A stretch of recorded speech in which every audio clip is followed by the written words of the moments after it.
Yes, Sir John Forbes. Today, the bills on the Philippine Competition Act and the bill amending the Philippine Cabotage law will be signed into law. How do you think will this benefit the businesses here in the Philippines? Well, we're very excited by this, Vivian, because these are both of these bills are significant liberalization and reform bills that will help the Philippine economy and help it in ways that will make it adopt international standards that other countries follow. For example, the Fair Competition Bill is similar laws exist in 120 countries around the world.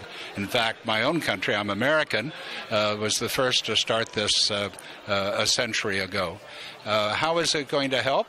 Well, first of all, of course, it has to be established a Philippine Competition Commission with 5 commissioners will be established, and eventually when it's operating, it will consider complaints of anti-competitive market behavior by companies operating in the Philippines of any nationality. It's not just for Philippine companies, it's also for non-Philippine companies operating in the Philippines, to make sure they're not engaged in behavior that affects pricing, affects quality, involves collusion, and other things that are unfriendly to you and me and other consumers.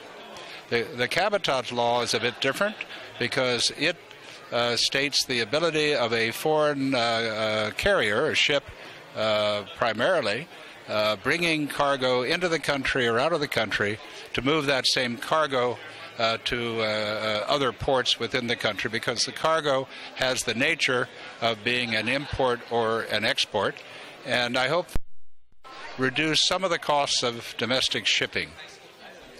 Are you satisfied with the final version of this bill?